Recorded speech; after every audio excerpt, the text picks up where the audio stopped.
The views expressed in this episode are the opinion of the interview subject. All persons are presumed innocent until proven otherwise in a court of law.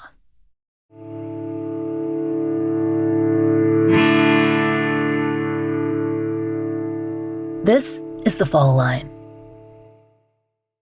Madison McGhee, a 29-year-old film and television producer who's now based in LA, is originally from West Virginia. She's also the creator and host of a podcast, Ice Cold Case, that investigates the murder of her father, John Cornelius McGhee. Madison's dad was murdered in Belmont County, Ohio, when she was just 6 years old. Only Madison didn't know that. Growing up, she was told that her father had passed away after suffering a heart attack.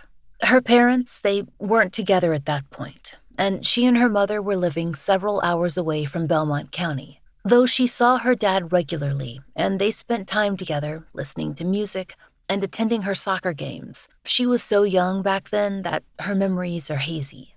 And Madison did not see her dad's side of the family often, so the story was something that was maintained until she was a teenager.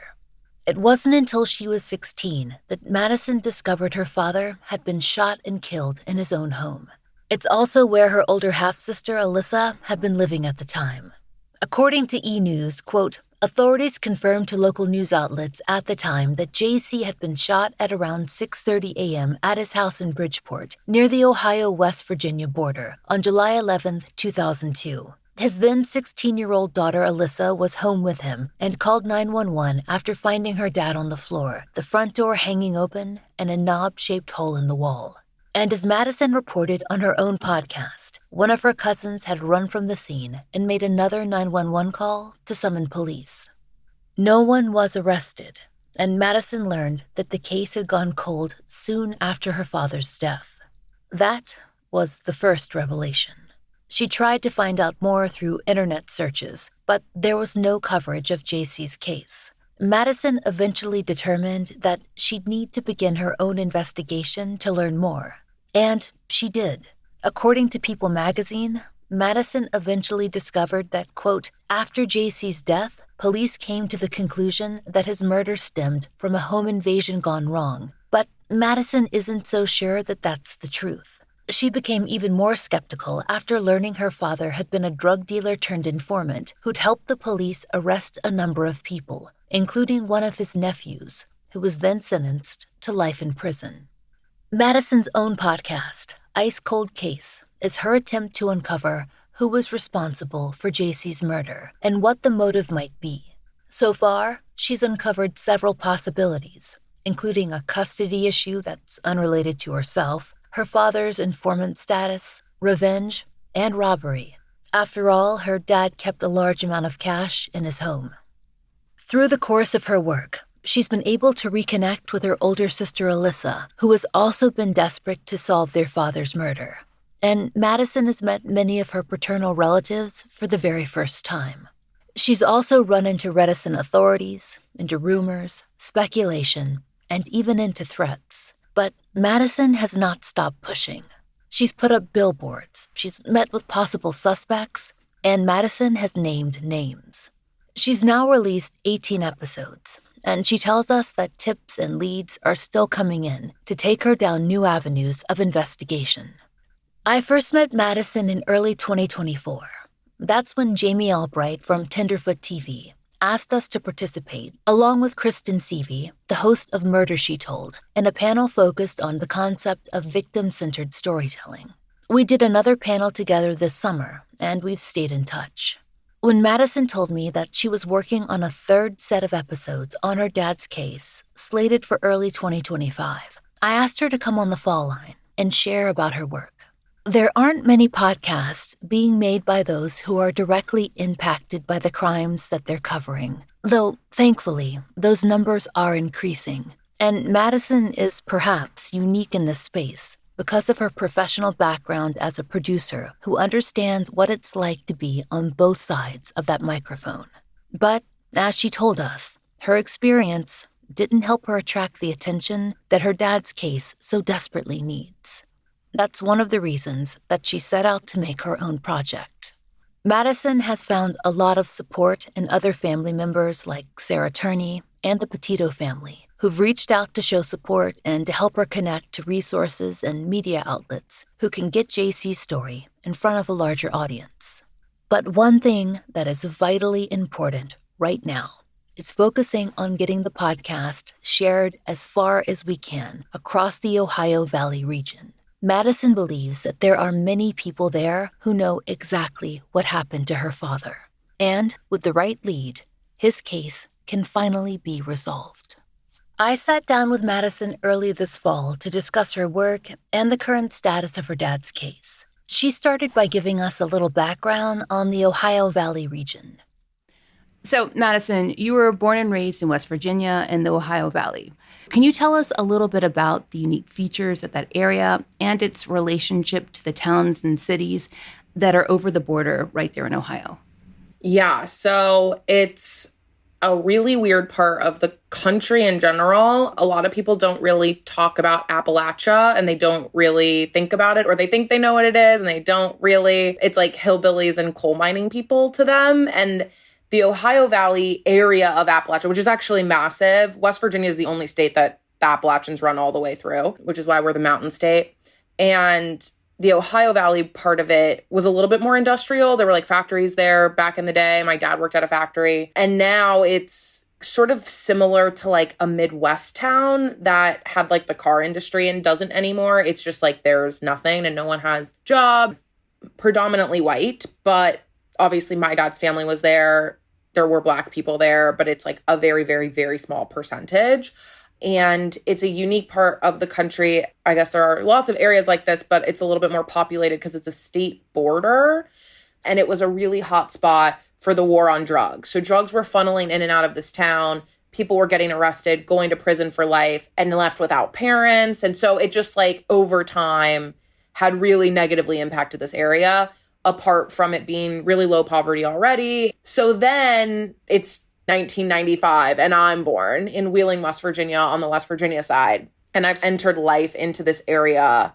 And that's where I come into the scene. And my mom and my dad met at Narcotics Anonymous just to sort of hammer in, this is like a really heavy drug area. And you actually grew up in Charleston, right? Rather than Wheeling. Yeah. So I grew up 2.5 hours south of Wheeling. I know that your dad, John Cornelius McGhee, or JC, as his family called him, was actually living a couple hours away at that time in Belmont County, Ohio. You have mentioned your dad's family and your older siblings quite a bit in your work, but I was hoping that you could tell our audience a little bit about your dad. Yeah, my dad was funny. I feel like I kind of got a lot of this from him. I'm really into sports, but I like art and I like music. And my dad was pretty similar in that way, where like he liked sports, but he really liked music and he was very funny. And so he was pretty dynamic in that sense, but also he was a helper-ish in the best way that he could be. He owned a lot of property, so he would let people like live in it if they need a place to stay. He had apartment buildings and things like that he met a lot of people through the NAAA programs. And so, you know, if they needed to get back on their feet, he would help them out. I do remember my dad being very funny and a bit of a stricter parent. I got the better end of the stick because I was the younger one, but my sister was like, 16, couldn't go to parties, couldn't go to prom, like couldn't have a boyfriend. I mean, it was like, couldn't leave the house, basically. She was like always at home, just like hanging out. She had like a couple friends she would be allowed to hang out with, but like if it was like someone my dad had never heard of, it was like, no, you can't go hang out with them. It just felt like my sister was my dad's way of like righting his wrongs almost. And so my sister was my dad's way of like, he got really into drugs and was dealing and selling when he was like 15. So my sister was sort of his opportunity to like, she's going to go to a private school. She's going to go to college. Like she's going to do all the things like I never had the opportunity to do. I've learned a lot about my dad in ways that I don't know if anyone has ever really learned about their parent. I always say like, you're never going to know about your parents' like wild nights out in college. They're never going to tell you their kids about those things. And that's the way that I'm learning about my dad, through his friends, through people who knew him from sort of crazier times in his life. So it's kind of a weird way to sort of get acquainted with him. I have about 3 years, if I'm really lucky and thinking about it, of memories with him. So it's been it's a weird way to learn about a parent, but I like it because it almost humanizes him more to me. And so it kind of changes the way that I think about the case and think about him, which I think has been good. So you were talking about your process, and that's something that I have thought about a lot as I was listening to your podcast, because we know a lot of family members who are creators who make media about their loved ones, and they have been thrust into content creation as a necessity to try to get the story out there. But I think that you might be unique in this space in that you were already a professional in this field before you even decided to make a podcast. Yeah. It's very funny. I always dreamed of being like a name in entertainment. Never for this. Always wanted it for something else. And I definitely tried to do other things. So yeah, when I was growing up, I have an older cousin who's a filmmaker, and he's incredible, and he's 10 years older than I am.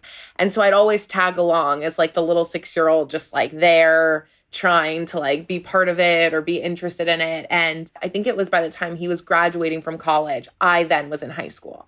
And it was like, oh, Madison like kind of has a knack for this and she's interested enough, and I'll show her how to use a camera and I'll kind of walk her through this. That turned into college projects, which then led to, I graduated and I started traveling all the time and to all these countries. I was making all these videos and no one cared. I was like, I need a job and I like doing this. So I needed to make money doing this. And so I got into like a more traditional sense of like, I was a production assistant, and that's when I learned about the ladder, and you have to climb it and you have to pay your dues and work on this before you can do this and whatever.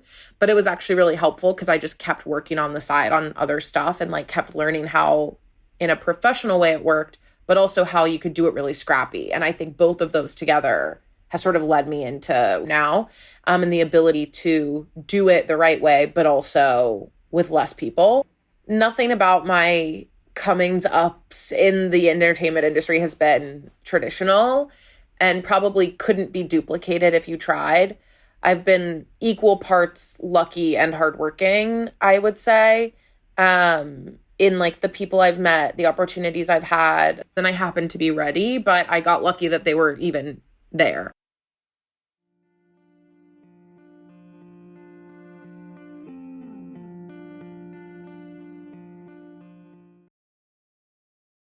So here's the thing with homemade meals. Eating them is great, but all the chopping and measuring and cleanup, not so much. With new one-pan assemble and bake meals from Blue Apron, you get all the flavor of homemade meals with a fraction of the work. Just assemble the pre-chopped ingredients, bake in the oven, and enjoy. Shop Assemble and Bake at BlueApron.com. Get 50% off your first 2 orders with code APRON50. Terms and conditions apply. Visit BlueApron.com/terms for more.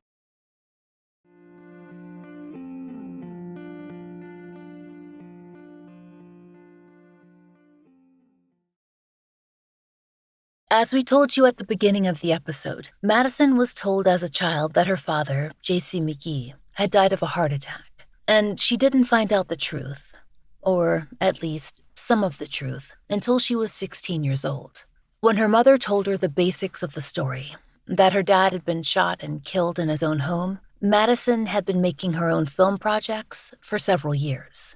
Just 3 years later, she graduated from college, at just 19 years old, and at that point, she could concentrate on pursuing filmmaking full-time.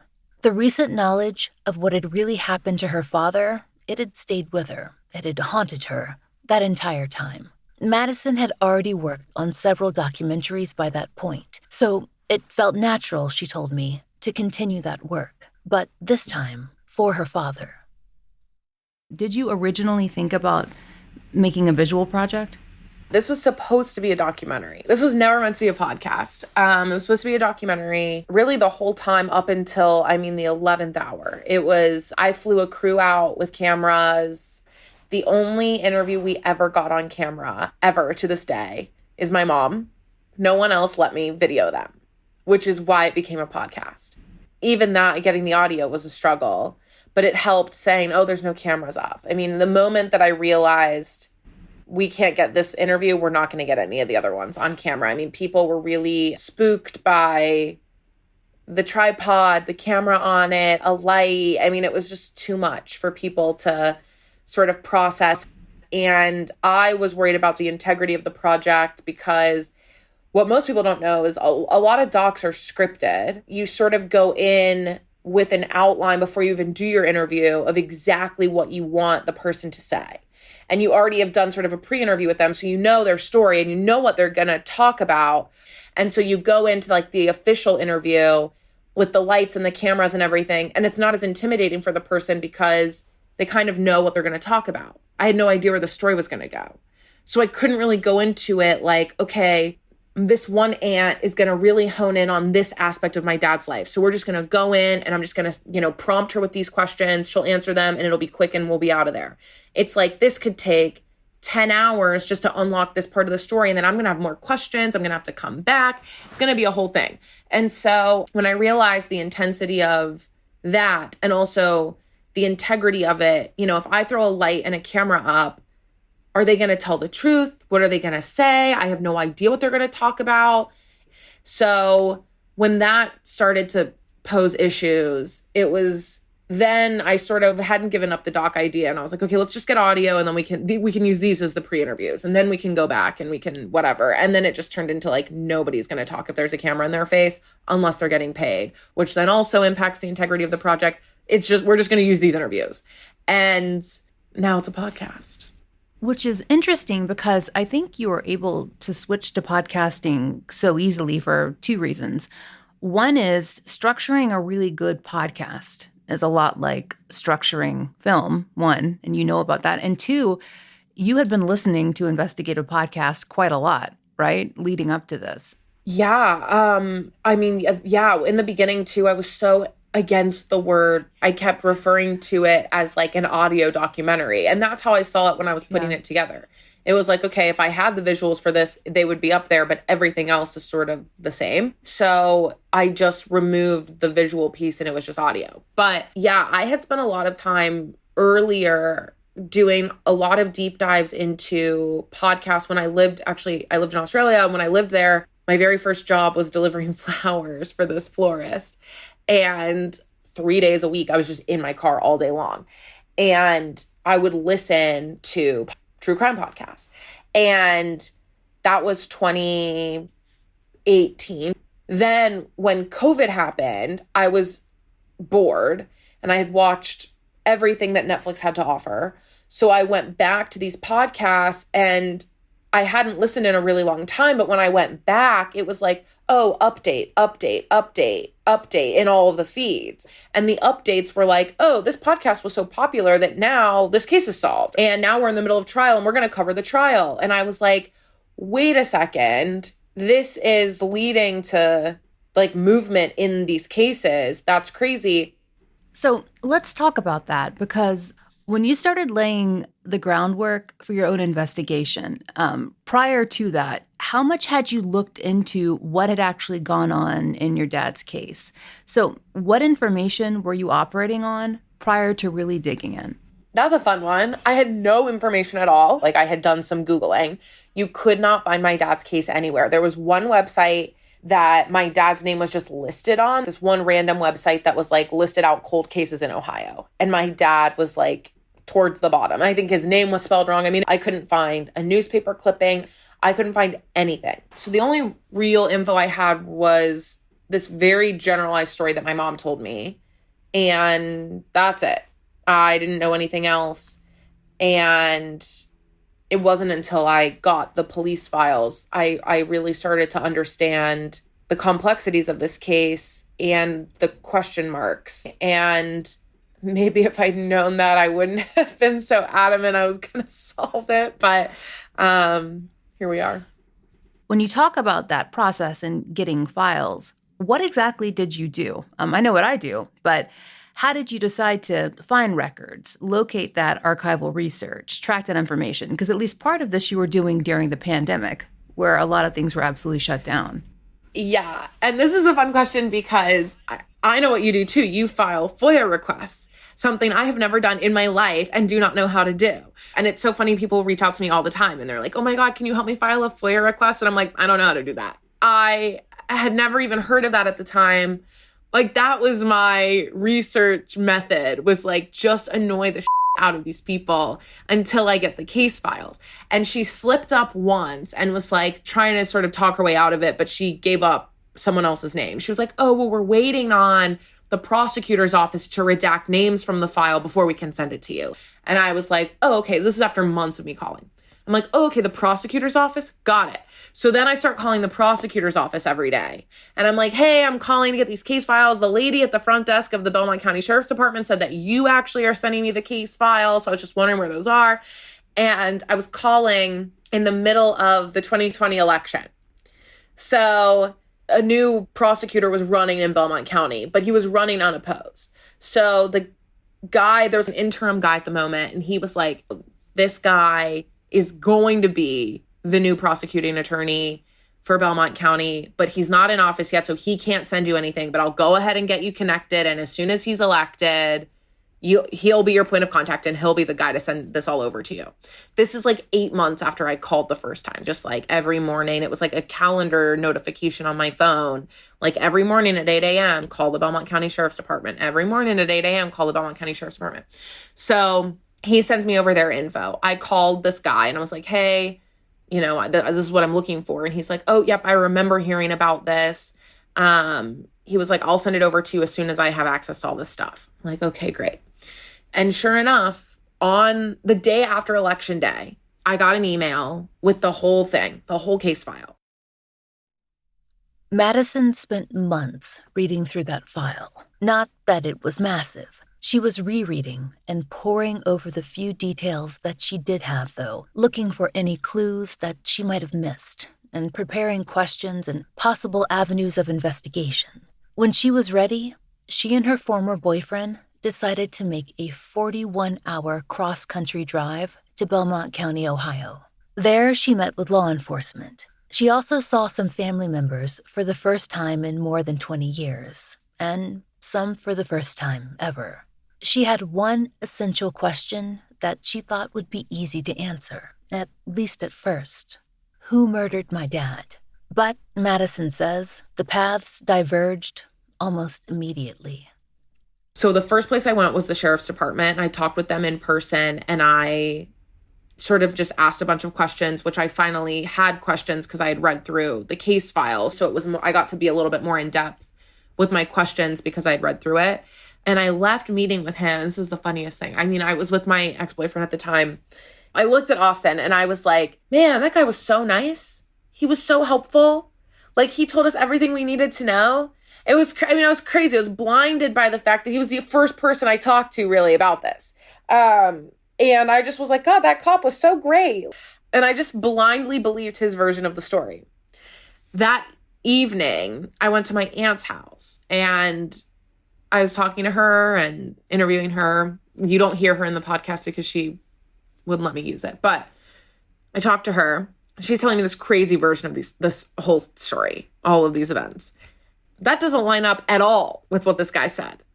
But she seems pretty convicted in her version of the story as well. So I don't know what to do. And then the next day I went to the prosecutor's office and it was another like almost completely different version of the story. And that's when I was like, oh, this is going to be such a pain in the ass. I talked to the cop and was like, oh, I've got it. This is going to be so easy. And then it was like, oh no, this is like so unnecessarily complicated. Like, what has happened to this story and what has happened in my dad's case has been so mangled and put through a meat grinder and then repackaged as vegetarian. Like, it is not at all what it seems like. And there's truth to, I think, all versions of the story I've heard so far. But which parts, I don't know. And so that was the beginning of my demise, because then my life became fully engulfed in this case. But that was sort of the initial process of getting the files, which again, in every way, my life is non-traditional and not the way that I would recommend other people do it and not the way that I would do it if I could do it over again. But that's just sort of how it happened. When Madison visited her paternal grandmother, her grandmother shared a few news clippings with Madison. But Madison was hopeful that while she was in town, she'd be able to find more coverage regarding JC's case. So she started by reaching out to the local news stations for help. I had called the local news station to see if anyone had worked there in 2002. And they were like, oh, this one guy's been here for forever. I left a voicemail at his desk. I still to this day have never heard back. But I was wondering if they had any, where they kept their old tapes. If they have a room that you see in the movies of like, oh yeah, here's our news program from July 12th, 2002 or whatever. And I was curious if anyone had covered the story for the news station. I never heard back. So I had called, this must have been the first trip because it was like the middle of COVID when everything was closed. The libraries were closed, everything was closed. I had called the library and I said, hey, I'm wondering if you have all of your records digitized. Like, can I go through old newspapers online and just type in the date and start searching? And they were like, oh yeah, we're working on digitizing our stuff, but we're only up to like 1952 or something. And I was like, well, it would make more sense to go backwards, but whatever. 2002 is not digitized. So they have everything on like floppy disks and I can what's called fish for it, but I have to physically be there. And the first trip I went on, everything was closed. The libraries weren't open. You couldn't go to the library to do this. So the second time I went, which was a year later, you could go into the library. And so I went in and I sat there for, I don't know, a day and a half.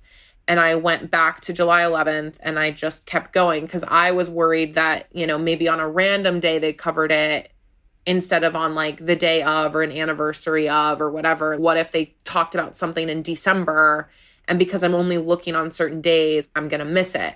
So I went through like 10 years worth of newspaper articles from different local newspapers just to see what I could find. I found like obituaries of key players, like my sister's mom, Barb. I found her obituary. I found several for my dad from different papers. And then I found some newspaper articles about the case and about the murder. And there weren't many, and it wasn't covered extensively, but there were some. Which provided like names of detectives who were on the scene and people who were making comments about it. Then I was really curious about motive. So I wanted to see my dad's sort of estate. And I knew what I got from my dad's estate, which was nothing. So I was very curious sort of where all my dad's stuff went. And it was a question my mom had been asking as well, because my mom knew about his apartment buildings and his houses. And my dad was in a weird amount of debt for the things that he owned. So I reached out to a friend who's a lawyer and he was like, oh yeah, estate stuff, that'll go through probate court. If you don't have a will, all of that goes through probate court. So I had to call the Belmont County Probate Court and I had to say, hey, I'm the daughter of this man who died in 2002. And I was wondering if I could get access to the probate record. And the woman was like, yeah, let me look it up. So she looks it up and she's like, oh my gosh, your dad must have been really well off. This is one of the largest probate records I've ever seen in my life. It was like 283 pages. The probate record is like 10 times bigger than my dad's actual like case file. Of course, they charge you per page to mail it to you. So it was like, I don't know, $400 or something for me to get this probate record, but I did it and she shipped it to my apartment and I got it and I'm reading through it. And one thing my mom had always said was really interesting was that she was pretty sure all of my dad's assets were sold and a lot of it went to estate fees and attorney fees. Well, now that I'm seeing this massive probate record, I mean, of course, if you're writing up all these papers and you're billing hourly, you're probably making a lot of money. So it would make sense that a lot of this went to attorney fees, but maybe it doesn't make sense that there's so many papers, but maybe there's added papers and extra paperwork to like bill for more time, et cetera, et cetera.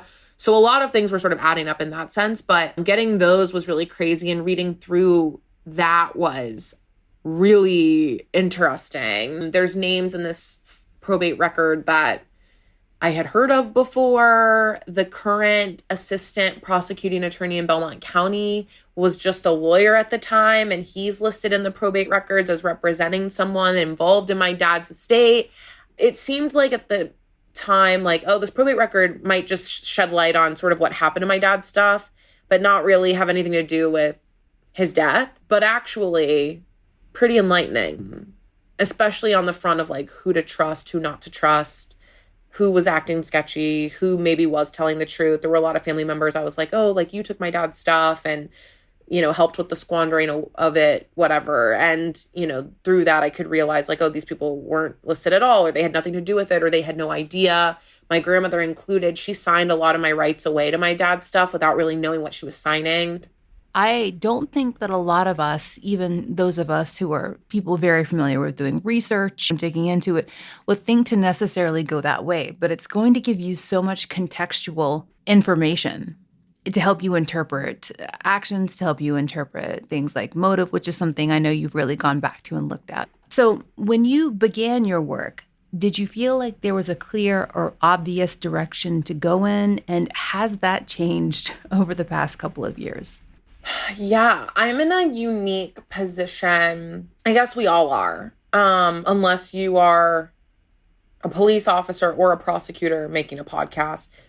Everyone's in this unique position of you have the option, the privilege of not really having to like go by the book of the law, right? I could let my gut feeling guide a lot of my investigative methods because I'm not a court of law. So I have that privilege of this person seems weird. I'm going to look more into that. Whereas like in court, you can't really do that. So that's sort of where a lot of my motive conversations and questions spring from. And I guess you do that as a police officer. You just can't really present it until you have the facts. You have to kind of go off of those feelings, right? In the beginning, just to sort of build a case and know what avenues to look down to find more evidence. But I get to be a little bit more vocal about those things because I'm not a police officer. So my motive really started, that was the first thing I had before I had anything else was my cousin gives me weird vibes and now I'm going to look more into this. And so that is where it all started from. I didn't know any of the other possibilities or motives until that one thing led me to look into it.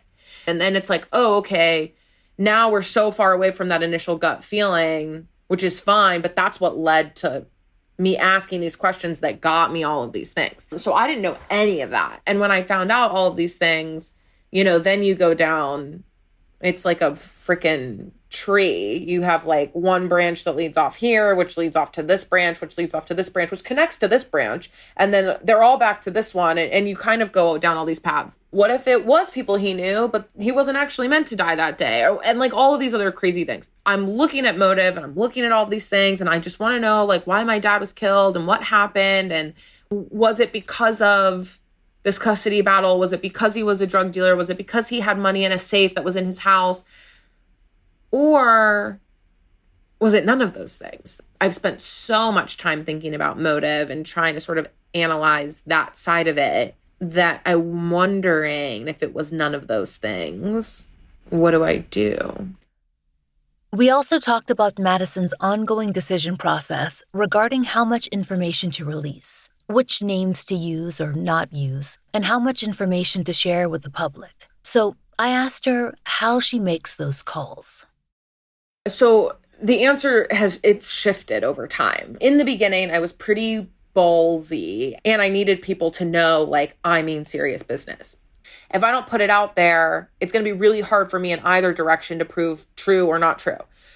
Now that people know how to get a hold of me if they have information, I'm a little bit more careful about what I release and when. Eventually, everything will come out because now I'm sort of like in bed with people, hypothetically speaking, who might have information that I'm trying to draw out. I might be buddying up with people who potentially were there, maybe the person who did it. And if they think I'm going to just out them on the podcast, they're not going to talk to me. So now I have to be a little bit more careful with like, okay, they've trusted me with this information and they're going to listen to the next episode. If it's in the next episode, they're never going to talk to me again. So I need to hold this information as long as possible until it needs to come out. And then I'll put it out. And that will be at a point where it's like, okay, I've really explored this and now I just need it to be corroborated. I need someone to confirm or deny. I need a tip to come in to help with this piece of information. So I hold it until the very last minute, and then it'll come out and it'll be very clear sort of why.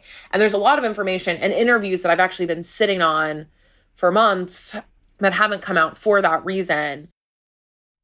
Madison's original plan was to make 8 episodes. That turned into 9, and then into a second series of 9, for a total of 18 so far.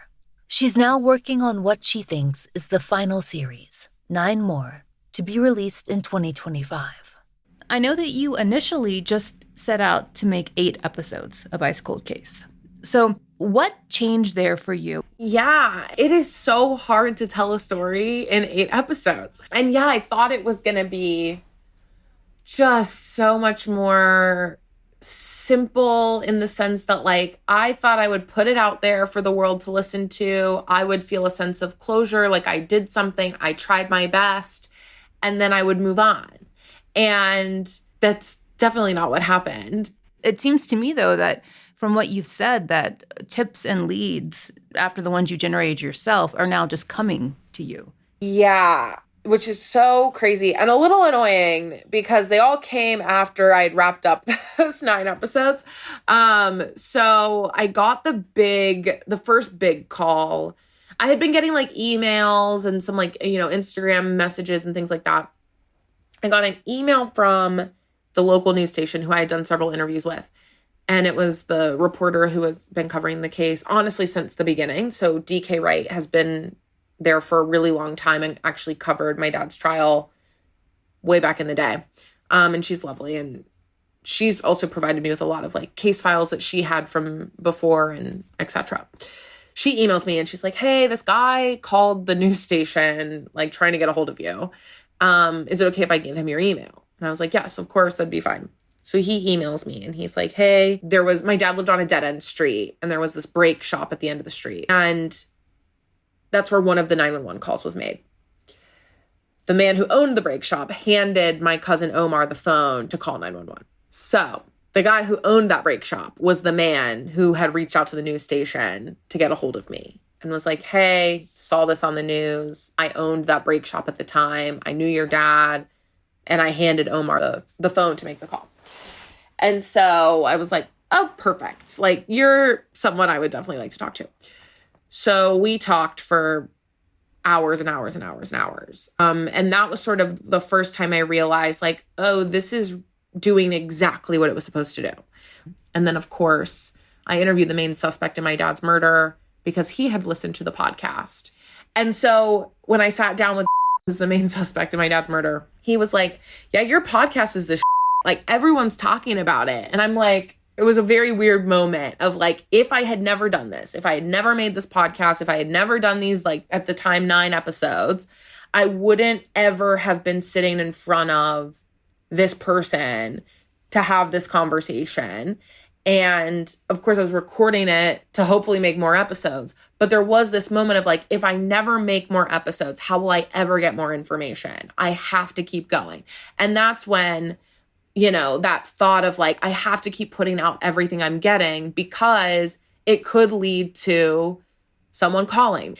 And so that's sort of what prompted the next 9, which was 10 through 18. And in sort of a similar way, why I'm making the last 9, potentially the last 9 episodes, because there's just been so much information that's come out that I almost feel like this duty now to like at least put out what I know. If nothing comes back, great. I tried, but if it does, maybe it'll solve the case.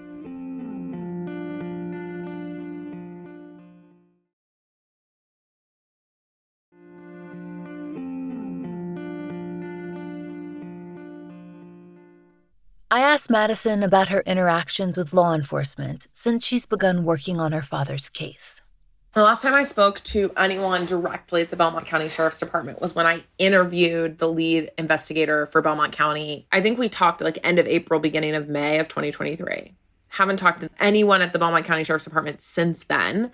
They did a local news interview mid-July of 2023 where they said publicly that they are very grateful for me and that I have given this case the shot in the arm that it needed. But that, but I've heard nothing from them. I've seen nothing from them. No arrests have been made. They haven't called and been like, hey, we're exploring this lead. Have you heard anything about this? Granted, I've been a little hesitant to reach out as well. Not that that's my responsibility, but I am planning, as I wrap up this show or this part of my show, I am planning to reach out basically with a very consolidated, here's what I've learned in the last 5 years of doing this, of doing your job for you. This is what I've learned. These are names that maybe you didn't have, or these are names that you maybe had heard of, but you had no one to say, oh yeah, look more into them. Like, here's everything I have. We also discussed what Madison thinks is important for listeners to understand about the kind of victim-focused work that she wants to make. Not just about her own father, but for other families as well. The biggest thing I want to get across is that there's no such thing as a perfect victim. And everyone has sort of redeeming qualities about them, and everyone has not so redeeming qualities. And I think that the way I tell the story, and the reason why I'm almost this like main character in the story, is because the only way for you as a listener to really care about my dad is if you see him as my dad. There's no other way around it. And that's just because of bias that we have, you know, preconceived notions about people and areas of the world and lifestyle choices and all of those things. If you didn't see my dad as my dad, it'd be very, very hard for people to connect to this story and be like, oh my God, this is so sad. So you had to see it that way. So this was all, you know, told in this way on purpose. And my goal is that people now moving forward start to sort of crack at and break down what they decide to cover and why they don't decide to cover other things, because every person deserves to have their story told. And I go back, I get so passionate about this because I go back to like when I was trying to get the newspaper clippings. I mean, I was Googling my dad's name and you could not find anything, nothing. It would auto correct the spelling of my dad's name to a different spelling. You couldn't find anything. And now, I mean, I sort of took it and ran with it, but like I put myself in the position of someone who maybe doesn't have that gumption. What are they supposed to do? No one's helping them. I had reached out to several podcasters and, you know, news outlets. I think I had emailed Nancy Grace at one point being like, please talk about my dad's case. And no one did. And that's almost why now I have to hit number one, because how funny would that be? They didn't think it was lucrative. They didn't think anyone would care. They didn't think it was going to make them a hit. So they weren't interested. And that should not be the parameter for why or why not we cover cases. That's crazy to me. New episodes of Ice Cold Case will drop in early 2025, but you can listen to the first 18 episodes right now so you're caught up. To support the show and to help bring in new tips and leads in the case of John Cornelius McGhee, please share this podcast, especially if you live in West Virginia or Ohio. If you have any information regarding the murder of John Cornelius McGhee, please contact the Belmont County Sheriff's Office at 740-695-7933. You can find Ice Cold Case wherever you listen to podcasts. We'll be back in November with our next season, which includes coverage of a missing person that may be tied to one of the most infamous cases of the 20th century, a 1990 Atlanta homicide victim, and much more. If you listen on Apple Podcasts, please be sure to check your subscription to make sure that you're set for automatic downloads so that you don't miss an episode. If you know of a case that should be covered on the Fall Line, there's a link to our case submission form in the show notes. Thank you for listening. The Fall Line is an independent podcast, and we appreciate listener support. It allows us to do research, obtain FOIA, and pay our content advisors, and support and donate to the causes we care about. If you try out the products that we advertise, please use our sponsor codes. That really helps. And please take a moment to rate and review our show on your podcast app of choice. My book, Lay Them to Rest, is about to celebrate its 1-year anniversary. It covers years of my life working on a Jane Doe case and the world of forensic scientists who resolve unidentified persons cases. It's out everywhere as hardcover, ebook, and audiobook, which was read by me. You can order it anywhere you get books and through your local library. You can find out more in the link in our show notes. And if you'd like to support the show and the stories we cover, join us on Patreon or Apple Premium. 100% of our Patreon and Apple Premium earnings are supporting our Family Therapy Fund and actively paying for therapy for families who've appeared on the show. On Patreon, you can get early release, ad-free versions of our regular episodes for $5 a month. If you prefer Apple Premium, you can subscribe there as well. On Patreon, we also post occasional giveaways, updates, and blogs, which all patrons can enjoy, starting at just $1. The Fall Line is written, hosted, and researched by Laurah Norton, with additional research assistance this season by Melissa Gold. Interviews by Brooke Hargrove. Produced, engineered, and scored by Maura Curry.